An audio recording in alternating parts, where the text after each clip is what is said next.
kepada Allah bukan hanya malam Ramadan tanggal 15. Setiap saat harus kumpul sifat khauf dan roja, takut kepada Allah dan selalu mengharap rahmat Allah. Sifat seorang mukmin harus seperti itu.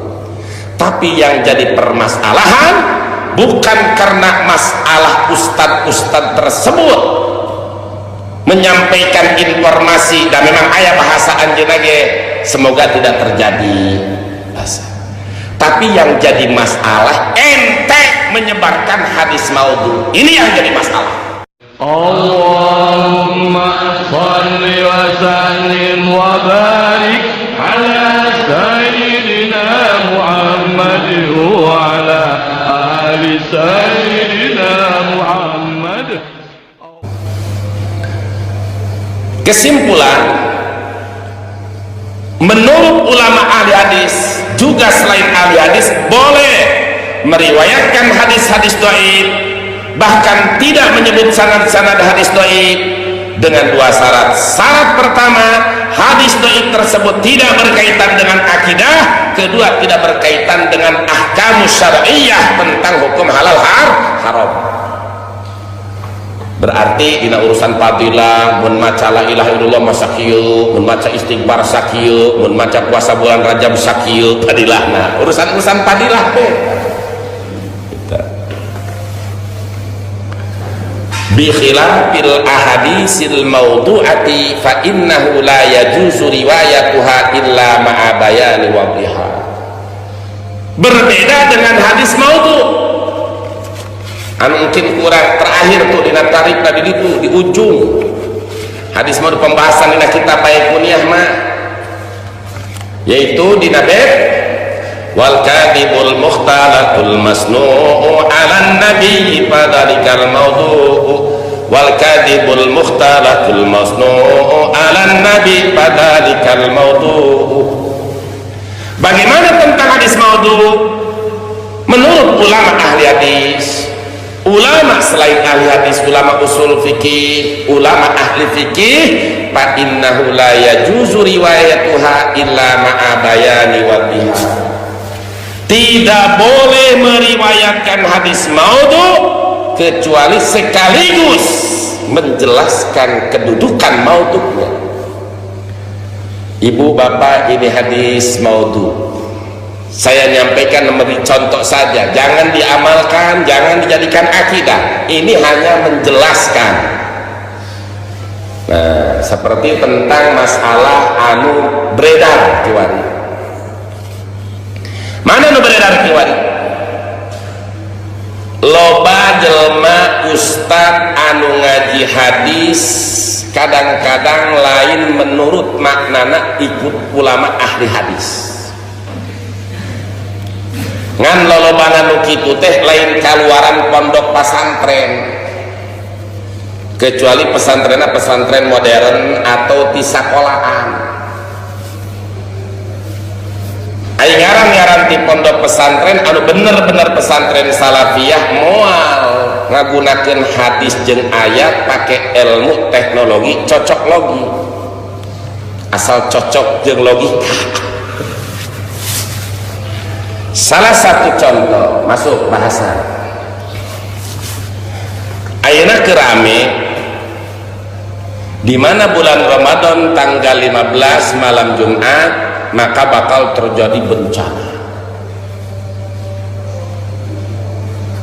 Sieun ka Allah kudu, tapi bukan berarti harus mengedarkan hadis palsu. Pertama, fakta hampir 8 tahun atau 7 tahun sekali terjadi Ramadan itu malam 15 malam Jumat. Silahkan fakta dibuka. Bulan tahun Hijriah tahun 1393 Hijriah bertepatan dengan 12 Oktober 1973. Ramadan malam Jumat tanggal 15 tahun 73, berarti kakarak 2 tahun, lahir 7 hiji 2 tahun tah terjadi Ramadan malam 15 malam Jumat.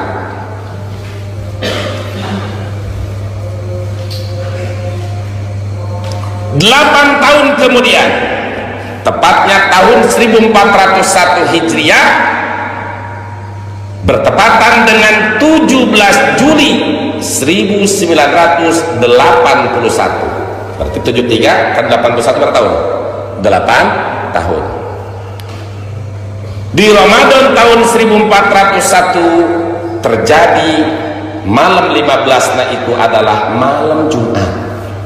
Jadi setiap awal Ramadan ke Jumat, maka otomatis 15 Ramadan malam Jumat tahun 81. 8 tahun kemudian, tahun 1409 Hijriah, bertepatan dengan 21 April 1989,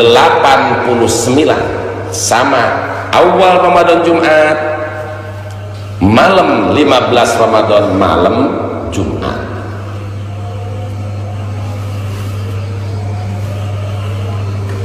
Tahun 89. 4. Tahun 1417 Hijriah, bertepatan dengan 24 Januari 1997, berarti berapa tahun? 8 tahun. 8 tahun atau 4 kali 8 tahun. Sama. Di tahun 97 pun malam Ramadan, malam Jumat, 15 Ramadan, malam Jumat. Apa? 5. Tepatnya di tahun 1425 Hijriah, bertepatan dengan 29 Oktober 2004. Berapa tahun tambah? 7 tahun. 97 ke 2004 berapa? 7 tuh. Tadi mah 8, 4 kali, pas kalimat 7 tahun, 2004. Malam Jumat tanggal 15 Ramadan. Jadi 15 Ramadan malam Jumat. 5 genep. Terjadi lagi tahun 1433 Hijriah, bertepatan dengan 3 Agustus 2012. Berapa tahun kah? 8 tahun. Jadi berarti pada 8 tahun. 7 tahun nggak sekali. 2004 ke 2012 berarti 8 tahun.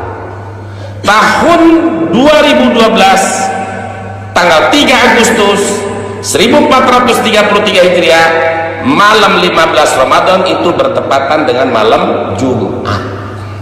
Genep tahun 2012, ayeuna tahun 2020,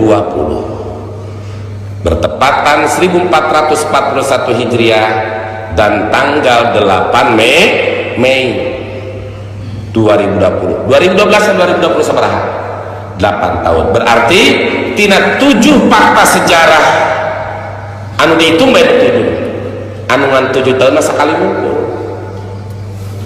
Yaitu di tahun 97 ke 2004. Jaban nama 8 tahun. Nah, di tahun 70 tahun 81, 89, 97, 2004, 2012 dan sekarang 2020. Malam Jumat, malam Ramadan tanggal 15 terjadi, yaitu pada malam Jumat. Sudah 7 kali dari tahun 71 saja.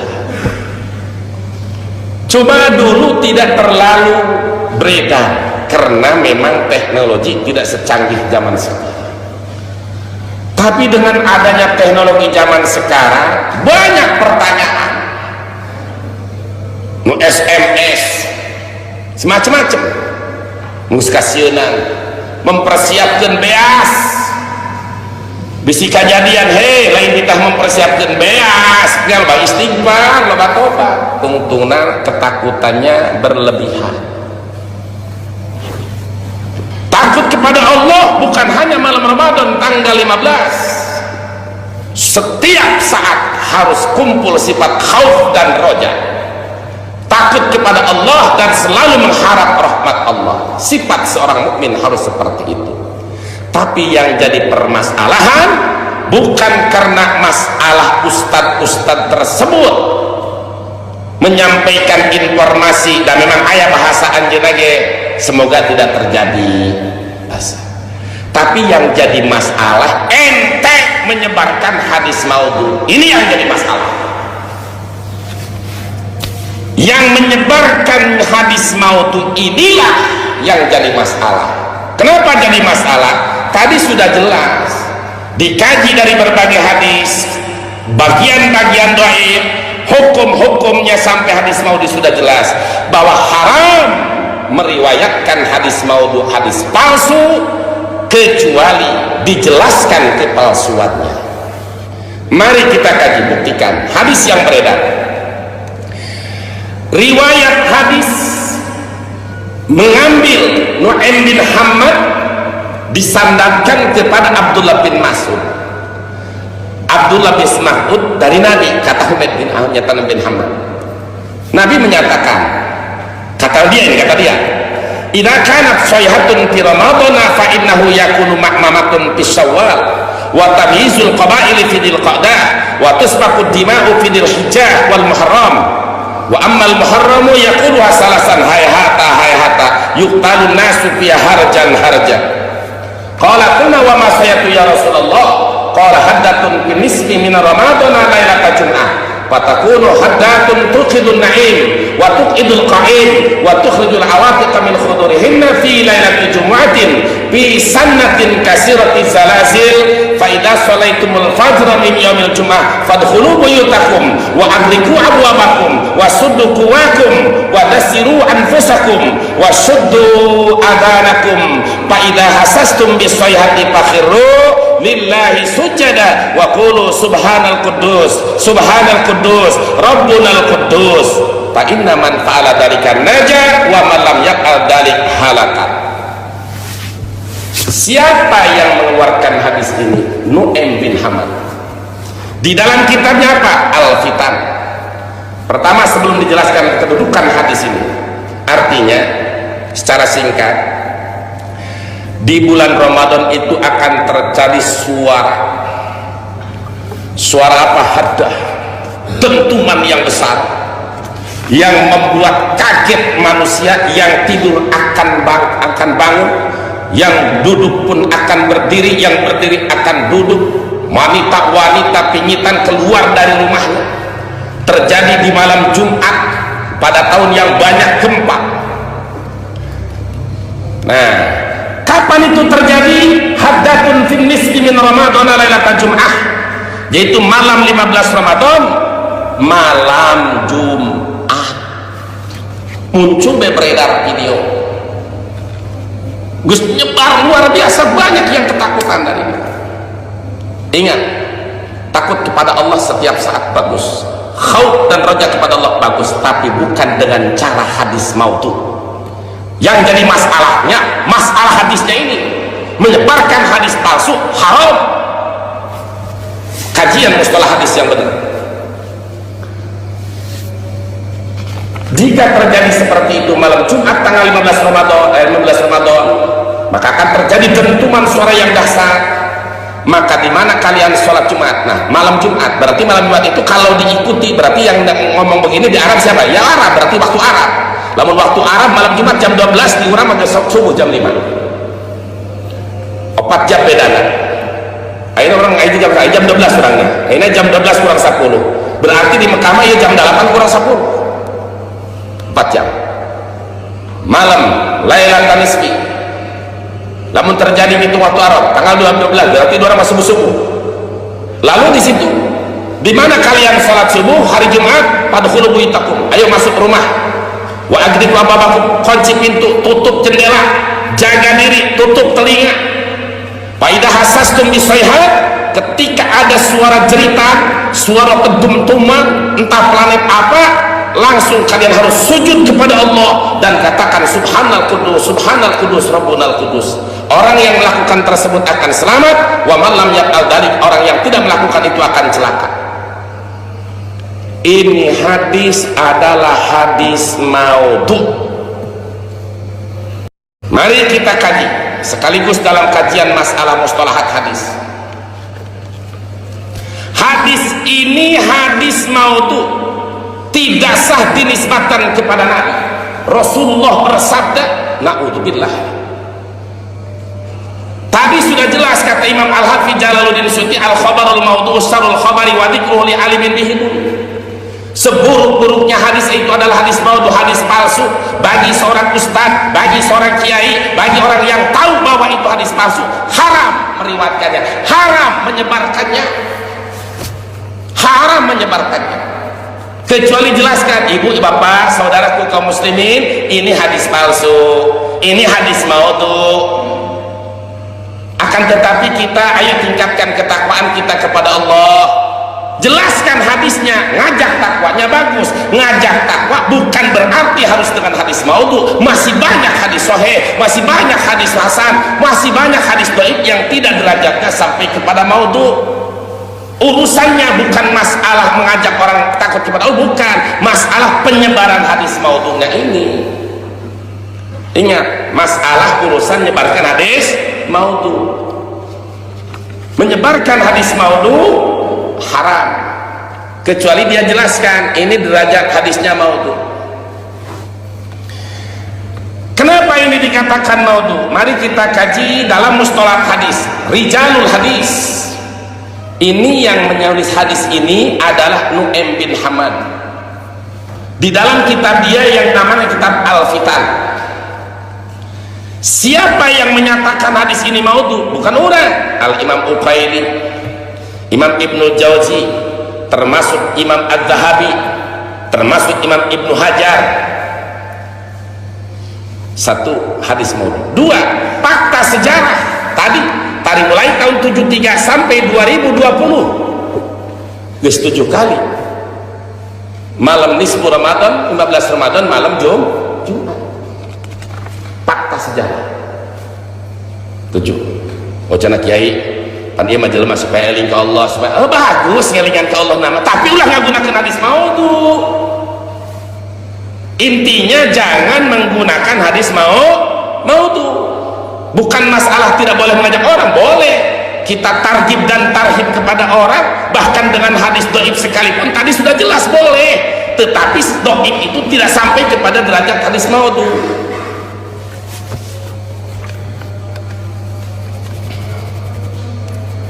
Pertama, Imam Abu Ubaid menyatakan dari Imam Abu Dawud bahwa Nu'aim bin Hammad isrina hadisan anin Nabi, ada 20 hadis yang dia sampaikan dinisbatkan kepada Nabi, laisal aslun, tidak ada sumber asalnya maudhu. Lalu yang menyatakan bahwa Nu'aim bin Hammad ini adalah yang menyatakan membuat hadis ini di dalam kitabnya Al-Fitan, yang mengatakan bahwa ini hadis maudhu bukan kita, ulama ahli hadis. Jadi antara Imam Nasai, apa kata Imam Nasai? Laisa bisiqatin. Imam Nasai, pengarang kitab Sunan Nasai, termasuk kitab Kutubus Sittah, beliau menyatakan laisa bisiqah. Nu'aim bin Hammad bukan orang yang bisa dipercaya dalam meriwayatkan hadis. Jadi urang mah cek ulama deui nya pengalaman manehna.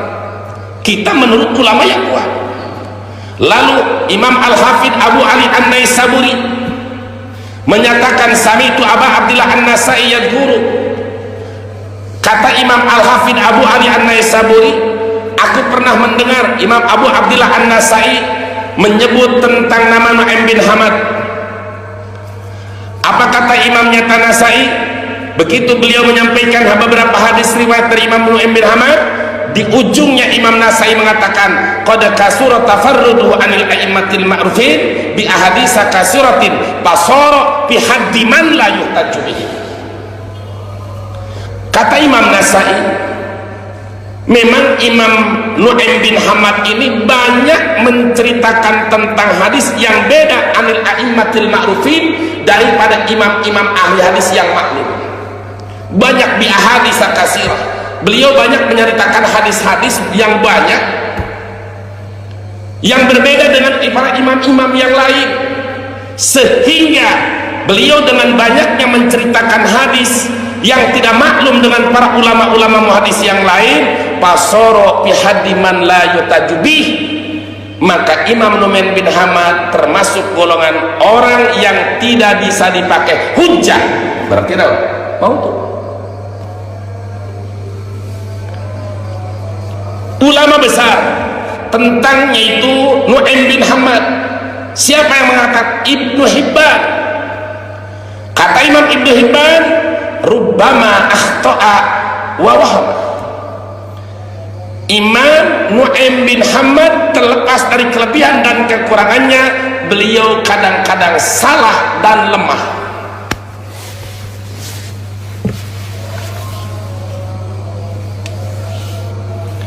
Lalu mengatakan, la yajuzu li ahadin ayyutajabih, tidak boleh seseorang menjadikan hadis beliau yang dikarang di dalam kitab Al-Fitan.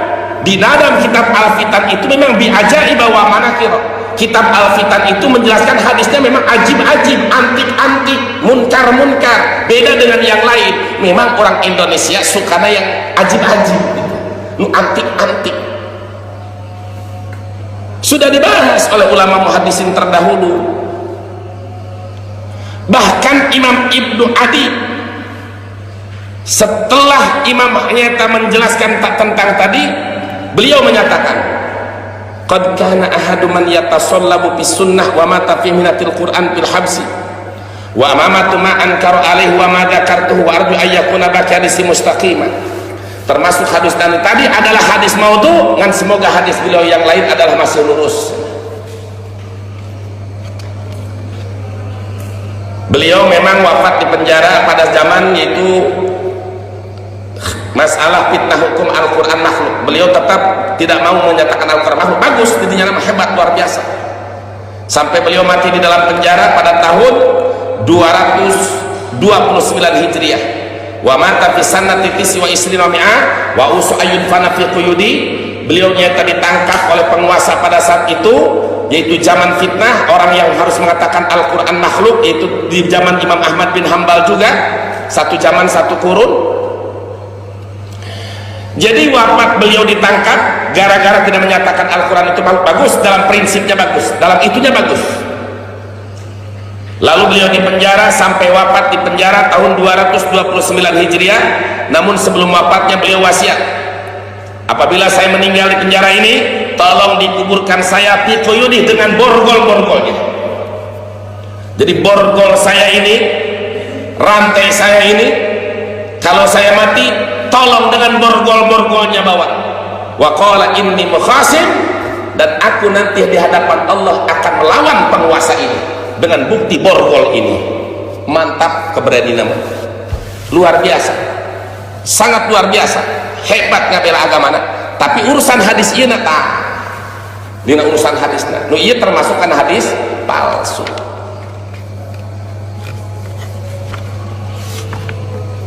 Jadi hati-hati, masih banyaklah akhirnya orang dikaji di orang, Bukhari diaji, Sahih Muslim diaji, At-Tirmidzi diaji, Nasai diaji, Dumajah diaji, terus sampai Riyadhus Shalihin anu detik-detikna tukilan-tukilan anu diaji. Ketika hadis itu tidak jelas, kurang hati-hati, geus ngaji mustalahat masih banyak deh. Minimal hadis itu dhaif, lamun geus munkar mau ngestop. Sebatas tahu, jangan dipakai dakwah. Memangnya di antik-antik ya hadis begitu mah. Hati-hati. Jadi masalah, kembali kepada masalah tentang penyebaran hadis-hadis ini, Ustadz, para ulama, para kiai bagus mengingatkan umat supaya takwa kepada Allah, supaya selalu mengharap Allahnya ridha Allah, supaya takut kepada adab Allah, bagus. Tapi yang jadi masalah, ente menggunakan hadis maudhu, disebarkan ini hadis maudhu, termasuk haram meriwayatkan hadis maudhu kecuali jelaskan bahwa ini maudhu, ini adalah palsu. Kita gunakan takwa kepada Allah dengan hadis-hadis yang sahih, hadis-hadis yang hasan. Kalau berfatwa tetap itu dua hadis. Kalau untuk fadilah silahkan hadis dhaif, tapi tidak sampai kepada masuk hadis maudhu. Lalu bagaimana sikap kita? Waspada itu bagus. Ingat, oh malam Jumat isukan ya tanggal barai tinggal trup itu ya, ini malam non, malam Selasa, malam Rebo, malam Kamis, malam Jumat. Ayo geus kumpul biasa segala cenah ge 40 peuting cenah urang neangan biasa cenah 40 deka. Lain bekal nu kitu anu diutamakeun, bekal takwa ka Allah, mun sia tukang dosa geura loba istighfar ka Allah, mun tara puasa geura puasa, mun telek tarawih sing rajin tarawih. Bagus mengingatkannya, bagus. Ingat, jangan sampai salah pandang. Saya tidak menentang informasi Anda tentang ini, tapi saya tentang Anda ada menyebarkan hadis palsu untuk mengajak umat. Banyak hadis yang sahih, banyak hadis yang hasan, banyak hadis yang dhaif sekalipun, tapi tidak sampai kepada derajat hadis maudhu, hadis palsu, yang mana para ulama pembesar, Imam Nawawi, Ibnu Hajar al-Asqalani, Imam Jalaluddin Suyuti, semua ulama ahli hadis menyatakan haram meriwayatkan hadis maudhu alias hadis palsu, kecuali menjelaskan tentang kepalsuannya. Oh, ini saudara hadis palsu, yang tadi saya jelaskan itu hadis palsu. Adapun kita untuk meningkatkan kewaspadaan kita, meningkatkan ketakwaan kita, masih banyak dari ayat hadis-hadis yang lain. Ini hanya sebatas ilmiah, ini hanya sebatas ilmu saja, tapi jangan sampai dijadikan keyakinan. Boleh kalau seperti itu, jangan coba-coba buat hadis sorangan komo zaman kiwari sering ngan sangis tadi bentaran gitu di tempat-tempat dakwah daya ini mentaya padahal qala Rasulullah Abdul Salam salah satu buka kusiatin ini buka tak baik dino kitab Adkar Nawawi sampai kana Bukhari je Rasulullah disebutkan Abdul Salam salah satu ini karena Rasulullah idza salama salam alaihi salasan wa idza takallama a'ada bi kalimatin salasan hatta tufhama anhu. Aisyah menyebutkan Abdul Salam salah satu kepada Syarif Salam 3 kali ngajual Rasul ulah aing kana kultu cek aing Abdul Salam salah satu sabodo cek siapa aing mah teu meunangkeun geus ya cek Rasulullah, padahal Rasul teu meunang kan cek Rasul jelas man qala alayya malam aqul falyatabawa maq'adahu minan nar. Siapa orang yang mengatakan sesuatu menurut aku menjual namaku padahal aku tidak pernah mengatakannya, falyatabawa maq'adahu minan nar, siap-siap tempatnya di dalam neraka. Dalam hadis yang lain, man kadzdzaba alayya muta'ammidan falyatabawa maq'adahu minan nar. Siapa orang yang berdusta atas namaku, berbuat hadis palsu, siap-siap tempatnya di dalam neraka. Bahkan dalam hadis yang lain, di dalam kitab Sahih Muslim juga tetap sama. Apa kata Nabi? Man haddasa anni bihadisin yura annahu kadibun fa wahadul kadibai. Siapa orang yang menceritakan satu hadis dariku padahal dia tahu hadis itu bukan dariku, hadis itu palsu, dia tahu itu hadis palsu, lalu dia riwayatkan, dia sebarkan, bahwa ahadul kadibain, maka dia yang menyebarkan salah satu di antara dua pendusta. Satu pendusta yang membuat, kedua lu yang meriwayatkannya. Diancam ku Nabi. Hati-hati dengan hadis maudhu.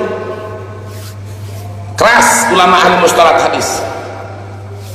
Dari mulai Imam Bukhari sampai Imam Nawawi sampai Imam Jalaluddin Suyuti, jelas Imam Jalaluddin Suyuti menyampaikan al-khabarul maudhu usarul khabari wa dzikruhu li alimin bihudud. Hati-hati santri al-Futuhiyah. Loba keneh kitab anu jelas hadis sahihna, hasana, dhaifna, campuranana, tapi ulah sampaikan ka sampai derajat maudhu. Nitip ulah sampai ka derajat hadis maudhu. Oh, hadis maudhu memang antik-antik, beda-beda dari yang lain, ajaib-ajaib, ulah gitu. Masih banyak hadis selain itu. Kenapa diancam? Selain daripada ulama, memang Rasul menyatakan orang yang membuat hadis palsu itu malam akul falyatabawa maq'adahu minan nar. Siap-siap beteungna sing kandel jeung neraka neraka. Naudzubillah summa naudzubillah min dzalik. Wa qala al-Imam an-Nawawi rahimahullah. Lalu Imam Nawawi menyampaikan, dan Imam Nawawi pun bukan atas dasar pemikiran pribadi, beliau juga mengambil qala al-ulama minal muhaddisin wal fuqaha. Ulama sekali berimam Nawawi, ulama sehebat Imam Nawawi, ulama yang tinggi ilmunya seperti Imam Nawawi, masih tetap beliau juga taklid tentang ahli. Langsung itimat tidak. Apa kata Imam Nawawi? Qala ulama minal muhaddisin wal fuqaha. Para ulama ahli hadis, para ulama ahli fikih menyatakan yajuzu wa yustahabbul amalu fil fadail wa targhib wa tarhib bil hadis dhaif. Boleh, bahkan disunahkan mengamalkan yang berkaitan dengan fadilah-fadilah amal, dengan targhib supaya masyarakat semangat tentang pahala, juga tentang tarhib, menaknya manusia takut dengan adab, takut dengan siksa, takut dengan bencana, boleh bil hadis dhaif, dengan hadis dhaif malam yakun maudhu'an, selama hadis dhaif tersebut tidak sampai kepada derajat maudhu, tidak sampai kepada derajat palsu. Apabila sudah jatuh kepada palsu seperti tadi, menurut para ulama di sini itu palsu, maudhu, jelas itu hukumnya haram meriwayatkannya, kecuali dijelaskan pula, saudara, sudah saya jelaskan, saya simpulkan hadis ini palsu. Tidak boleh dijadikan keyakinan, tidak boleh dijadikan akidah. Sebatas ilmiah pengalaman boleh, tapi jangan dijadikan keyakinan. Apalagi ketakutan yang berlebihan, berbahaya. Lalu Imam Nawawi menjelaskan, wa ammal ahkamu kal halal wal haram wal bai' wal nikah wat talaq wa ghairi dzalik fala yu'maru fiha illa bil hadis sahih awil hasan. Adapun hukum-hukum syariat Islam seperti tentang halal, tentang haram, tentang jual beli, tentang nikah, tentang tolak dan lainnya tidak boleh diamalkan, dipakai hujah dalam hukum syariat kecuali hanya dengan dua, satu dengan hadis hasan, kedua dengan hadis satu dengan hadis sahih, kedua dengan hadis hasan. Baik hadis sahih atau hadis hasan boleh dipakai hujah dalam ahkam syariah. Juga Imam Nawawi menyatakan illa ayyakuna fi ihtiyatin fi syai'in min dalik, kecuali dalam situasi kondisi kita kehati-hatian saja, seperti umpama ada hadis dhaif bikarohati ba'dil buyu, hadisnya dhaif memakruhkan sebagian jual beli macam ini tidak boleh, makruh. Atau sebagian hadis dhaif menjelaskan tentang wanita-wanita yang makruh dinikah seperti ini, sekalipun itu hadis dhaif, kalau tidak sampai kepada derajat maudhu, fa innal mustahabba ayyatanazzaha anhu walakin la yajib, maka disunahkan kita harus berlepas diri, yaitu harus bersih dari melakukan jual beli yang dimakruhkan atau pernikahan yang dimakruhkan, akan tetapi tidak wajib kita harus melepaskan diri, tidak wajib, hanya sunnah saja, karena hanya kehati-hatian. Lalu Imam Nawawi menjelaskan, iklam annahu yang bagi liman balaghahu syai'un bi fadailil a'mali ayya'mala bihi walau maratan wahidatan yakuna min ahli. Bagi seseorang yang sampai kepadanya tentang keistimewaan fadilah-fadilah amal, misal kita tahu hadis tentang fadilah amal tarawih, kita tahu tentang hadis fadilah amal tentang yaitu tasbih di bulan Ramadan, atau tentang keistimewaan sholat duha, bukan dari hadis sahih, bukan hadis dhaif, silahkan ayyak malabi, kita amalkan walau maratan wahidatan, sekalipun hanya satu kali mengamalkan. Kenapa? Liyakuna min ahli, supaya kita bagian daripada orang yang telah mengamalkan hadis. Selama itu hadis-hadis dhaif tidak jatuh kepada munkar, tidak jatuh kepada maudhu. Bahkan kata Imam Nawawi, wala yang bagi ayatul qaumat, tidak sebatasnya untuk ditinggalkan. Jadi kalau ada hadis dhaif cerita tentang fadilatul amal, silahkan dilaksanakan dan tidak pantas untuk kita tinggalkan, supaya baliyati bima tayassara minhu, balikantah kita lakukan apa yang kita mampu.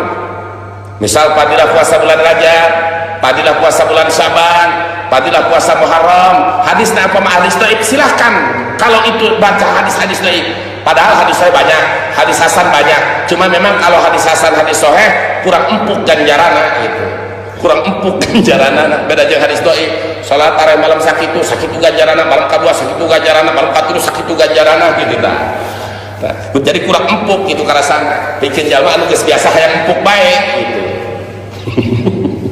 Tapi jalma anu geus biasa mah ibadah salat ngarakeun pahala, ada urang salat geus biasa sugan nek salat hayang pahala henteu, sugan hayang nyata hayang siksa dah, sieun kana siksa henteu da geus biasa teh ya. Mun keur leutik mah heueuh, pertama hayang alam ku bapa, lebaran sugan panglikeun BHS. Ai geus biasa mah kieu atuh sugan, aing salat isya lah sok sieun ka aing ka neraka henteu. Sholat isya karena memang orang kewajiban orang sebagai makhluk ibadah ke Allah, diwajibkan ke Allah. Urusan pahala silahkan urusan Allah, urusan siksa silahkan urusan Allah. Orang melaksanakan kewajiban ka Gusti Allah geus biasa. Nah, bagi jalma anu hayang ngamalna kena padilah empuk bae ganjaranna. Kumaha ta santri nyampeikeun anak silahkan ku hadis dhaif oge teu naon. Ngan lumah amanat ulah sampai dhaifna terjerumus sampai kana hadis mau eta bae titip amanat. Sebab lamun geus terjerumus kana hadis maudhu ku sia diriwayatkeunana lain menang ganjaran sia ngajina menang doraka. Sebab haram ngariwayatkeun hadis maudhu kecuali dijelaskeun kemaudhuanana. Cek Imam Nawawi baliyati bima tayassara minhu, laksanakan anu mudah bae anu kira-kira gampang bisa ngalaksanakeunana karena berdasarkan hadis anu sepakat karena sahihna hadis idza amartukum bi amrin fa'tu minhu mastata'tum. Jika aku merintahkan kepada kalian dengan suatu perintah, silahkan laksanakan selama kalian mampu, supaya orang asup karena jalma anu ngamalkeun karena hadis Nabi. Misalul hadis dhaif ma akhrajahu Tirmidzi min tariqi Hakim al-Asram an Abi Tamimah al-Hujaimi. Contoh hadis dhaif. Itu hadis dhaif tadi, setiap hadis anu derajatnya para rawi hadisnya teu kasipatan ku sifat hadis sahih, teu kasipatan ku sifat hadis hasan, yakni teu cukup syarat anu 5. Contoh hadis dhaif, hadis nu diriwayatkeun ku Imam Tirmidzi dari perjalanan Imam Hakim al-Asram. Sumber hadis di Abi Hurairah di Kangjeng Nabi Muhammad sallallahu alaihi wasallam, Rasul bersabda, "Man ata haidon au imra'atan fi duburiha au kahinan faqad kafara bima unzila ala Muhammadin." Pertama, saha jalma cek hadisnya, saha jalma anu ngajima ka pamajikanna keur haid, maka eta jalma berarti telah kafir kepada hukum yang diturunkan kepada Nabi Muhammad. Berarti lamun ngajima ka pamajikan keur haid kafir hukumna. Hiji, tak bahaya kan? Kayak orang surah kena main mana baheula. 2, di mana ngaji bapa majikan kan dina duburna paranting isingna, maka berarti eta jalma jatuh kana kafir.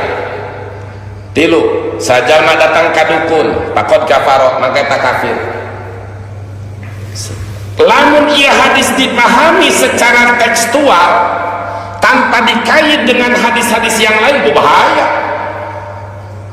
Salaki ngaji mak ka pamajikan di lockdown di Jakarta teu meunang balik, lebaran teu bisa balik, tanggal 20 Rosawal kakarak balik, fono jeung pamajikan balik ka imah pamajikanna keur haid, dijima bae kafir, bahaya.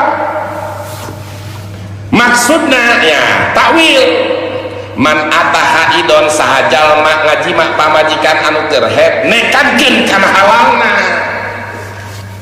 nekadkeun kana halalna pamajikan keur haid dijima, maka jatuh kana kafir. Kenapa? Karena dia telah menghalalkan yang diharamkan. Ditakwil. Tapi lamun manehna jima ka pamajikanna keur haid nekadkeun kana haram ngan aing geus teu kuat, berarti jatuh kana dosa, henteu jatuh kana kafir. Jadi ditakwil dengan hadis yang lain. Atau man ata imra'atan fi duburiha, sahaja mangajima dumur pamajikan nekadkeun kana halalna, jatuh kafir ya kahar ditama, sebab dia telah menghalalkan yang telah diharamkan, istihlal. Nah, apalagi lapan kahinan di dalam kitab hadis yang lain Irsadul Ibad, apalagi di dalam kitab kitab tafsir Ibnu Katsir ketika menjelaskan tentang ayat in kuntum fi raibin mimma nazzalna ala abdina, Imam Ibnu Katsir menyampaikan man ata kahinan, dalam riwayat yang man ata kahinan aw arafan fasaddaqa bima yaqulu faqad kafara bima unzila. Siapa orang yang datang kepada dukun, siapa orang yang datang kepada Arab, tukang junubade, tukang nyata ramal, maka dia jatuh kafir. Maksudnya apa? Man ata kahinan aw arafan, siapa orang yang datang kepada dukun, siapa orang yang datang kepada paranormal, datang kepada peramal, lalu dia percaya dengan omongan peramal itu, maka dia jatuh kepada kafir. Maksudnya dia menghalalkan yang diharamkan. ai eta mah datang ka dukun ku sebab teu kawawa aing mah ka kiai eueuh aya dukun bae di daerah aing mah percaya karena omongan geringna sia tilu yukirai sia kamari ngoren jadi percaya karena omongan dukun eta cek Imam Ibnu Katsir berarti jelema eta percaya karena omongan dukun kitu telah jatuh kepada kafir. Kalau dia datang kepada dukun, datang kepada paranormal, cuma sekadar datang minta syariat ai percaya mah henteu, maka salatna 40 poe sorpan wala adan sunnah jeung farduna teu ditarima ku Allah Subhanahu wa taala. Nah, jadi hadis ieu cek Imam Tirmidzi pun menyatakan wa dha'afa Muhammadin. Jadi Imam Tirmidzi menukil kaul guruna cek Imam Tirmidzi wa dha'afa Muhammadun, Imam Muhammad telah mendhaifkan hadis ini. Siapa Muhammad di situ? Ternyata Muhammad di situ adalah Imam Bukhari. Memang Imam Tirmidzi di dalam sanadnya pun sekali haddatsana Muhammadun, entah disebutkan Al-Bukhari haddatsana Muhammadun gitu. Nah Muhammad ini adalah Muhammad Bukhari, ayo oleh Muhammad Al-Bukhari. Jadi kata Imam Tirmidzi, menurut guruku Imam Al-Bukhari, hadis ini jatuh kepada hadis dhaif. Dari sisi mana? Min kibali isnadihi, dari arah sanad. Ingat, sanad itu adalah silsilatur rijal al-musilatu lil matan atau ilal matan, runtuyan para perawi hadis yang nyambung kepada matan hadis. Kata Imam Bukhari, hadis man ataha idan aw imro'atan itu dari sisi sanadnya dhaif. Dilihat siapa sanad di situ. Oh, ternyata di situ sanadnya ada Hakim Al-Asra. Menurut para ulama muhaddisin, ulama ahli rijalul hadis, wa qad dha'afahul ulama. Para ulama muhaddisin telah menganggap Imam Hakim Al-Asram itu sebagai lemah hadisnya. Bahkan faqad qala anhul Imamul Hafidz Ibnu Hajar rahimahullah, Imam Al-Hafidz Ibnu Hajar.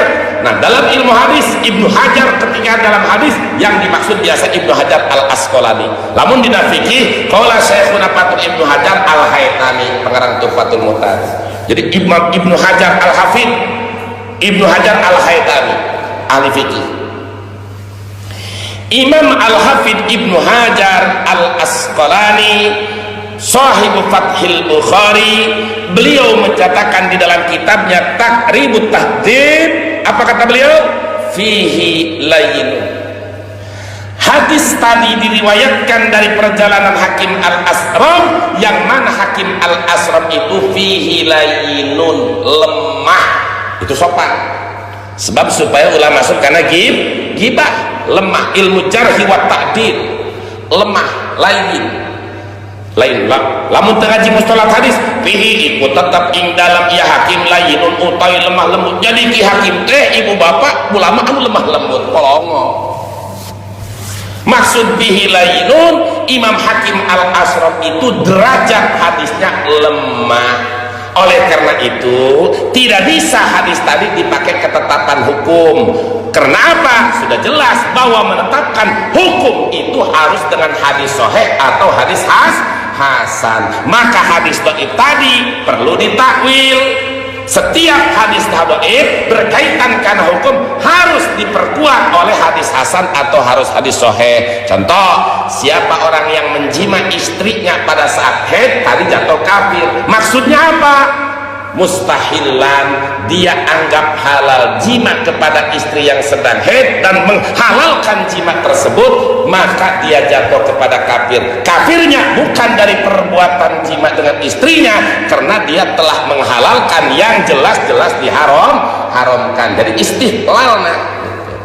Kalau sekadar dia jima dengan istrinya sedalam keadaan posisi sedang haid, yakin hatinya pun meyakini bahwa ini haram, ngan geus nafsu najis teu kawawa, eta kan ukur jatuh kana dosa, henteu jatuh kana kafir.